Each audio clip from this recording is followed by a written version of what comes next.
minjem dari orang-orang. Hampir 400 juta. 400 juta.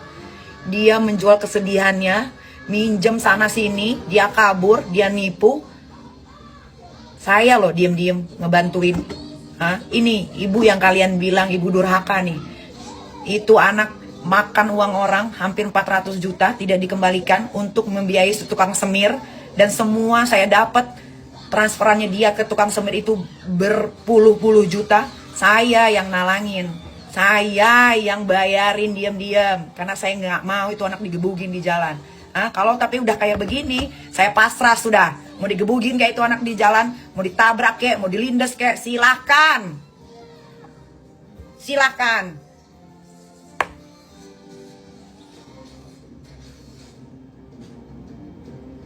Nih gara-gara kalian nih mancing-mancing saya nih. Hampir 1000 itu komen di IG saya tuh, di postingan foto terakhir tuh.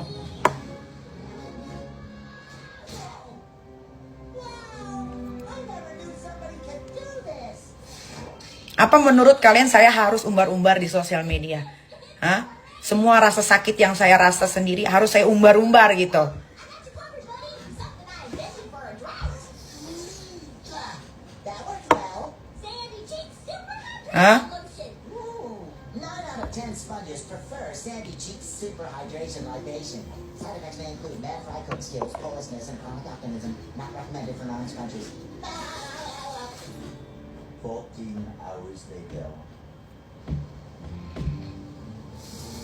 Tuh gara-gara kalian tuh support itu anak. Jadi begitu, makin besar kepala, makin manipulatif itu. Kemakan lagi kalian kan sama omongan dia. Ya udah terlanjur, gue buka aja sekalian. Udah jadi konsumsi publik ya sudah, biar dinikmati sama publik. Selesai. Gue udah biasa dengan kontroversi. Dan gue tidak merasa gagal mendidik anak. Karena selama di tangan gue, itu anak baik-baik saja. Tapi kalau sudah tidak di tangan gue, itu anak tidak baik-baik saja, jangan salahkan ibunya.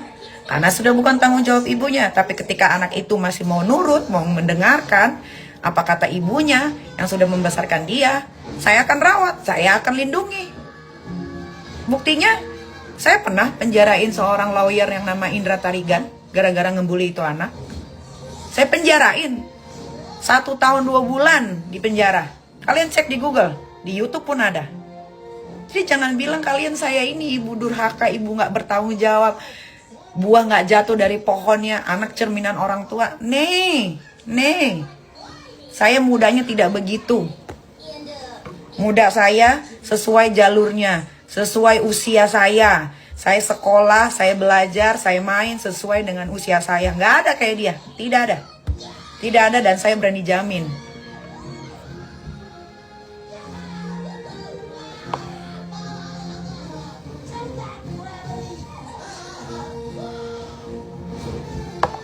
Kenapa itu anak tiba-tiba ditanya komentar sama netizen, itu anak ngomong, iya si babu, Mail kan babu. Kenapa? Kalian tahu nggak kenapa? Karena dia lagi sepi endorsan.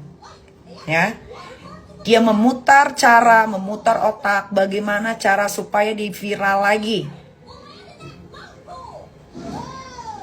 Karena dia harus bayar apa? Dia harus bayar tempat tinggalnya, dia harus bayar makannya, dia harus bayar kesenangannya, dia harus bayar tukang semir kuliahnya. Paham kalian? Nih, sekalian aja gue buka.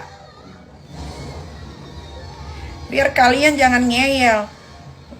Ngata-ngatain gue seenak jidat. Lu mau ngatain gue apapun terserah. Tapi kalau gue dikatain ibu jahat, wah gue tersinggung. 1% pun saya tidak pernah minta bantuan dengan orang lain untuk membantu hidup saya.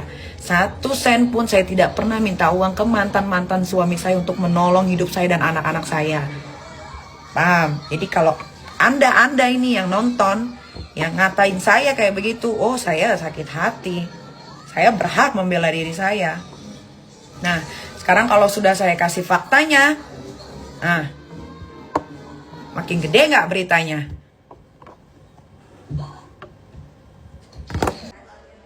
Kalian gak usah bilang sama saya, urus itu anak lu. Saya sendiri mencari nafkah sendiri. Saya tahu bagaimana saya mengurus anak saya. Saya tidak akan banting tulang cari duit dari pagi ketemu pagi kalau bukan untuk kesejahteraan anak-anak saya. Saya sebagai ibu, saya sudah mengurus anak-anak saya dengan baik. Ketika mereka beranjak dewasa ternyata mereka tidak sesuai dengan yang saya harapkan, itu sudah bukan wewenang saya dan kewajiban saya lagi. Paham ya? Jadi kalian gak usah repot, gak usah ribet. Kalau saya tidak mengurus anak saya, mungkin anak saya sudah terlantar. Mungkin anak saya sudah jadi pengemis di lampu merah. Mungkin anak-anak saya tidak akan sekolah di tempat-tempat yang mungkin saja kalian tidak bisa memasukkan anak kalian di sekolah tersebut. Ya, tidak mungkin saya mengantarkan anak saya. Kalau saya mengantarkan anak saya, untuk apa saya bekerja banting tulang? Untuk apa saya menaruh anak saya di tempat sekolah yang bagus? Untuk apa saya membeli rumah yang bagus agar mereka nyaman? Untuk apa? Jadi kalian juga kalau punya jari, mau ngetik, tolong dipikirkan lagi dari otak kalian ke jari-jari kalian ya. Kalau saya menanamkan anak saya sudah saya taruh di panti asuhan. Paham? Kalau saya menanamkan anak saya, tidak mungkin dari ujung kaki ke ujung kepala semua mereka dapatkan yang terbaik. Dan saya sakit hati kalau kalian bilang saya tidak bisa mengurus anak saya dengan baik. Dari dalam kandungan saya sampai melahirkan, sampai besar, sekolah, sandang, pangannya semua sudah saya pikirkan dengan baik. Jadi kalau ada yang bilang saya ibu yang tidak baik, saya marah. Atau ada yang bilang urus tuh anak lo, saya juga bisa marah. Kalian kalau benci sama saya, setidaknya hati kalian jangan busuk, pikiran kalian jangan busuk. Kalian punya mata, kalian punya telinga.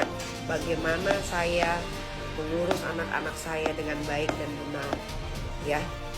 Kalau semasa dia beranjak dewasa ternyata dia menjadi seperti itu sudah bukan wewenang saya lagi. Dan kalau sudah ada kata-kata yang keluar dari mulut saya tidak akan menariknya lagi. Oke? Buat saya yang sudah ya sudah, yang hilang ya sudah hilang. Ya, saya cuma bisa mendoakan semoga dia selalu sehat. Ya, semoga dia bisa membuktikan segala omongan yang sudah keluar dari mulutnya. Jadi jangan pernah lagi mengganggu saya dengan ketikan-ketikan yang kalian ketik di live Instagram saya. Paham? Terima kasih. Wassalamualaikum warahmatullahi wabarakatuh.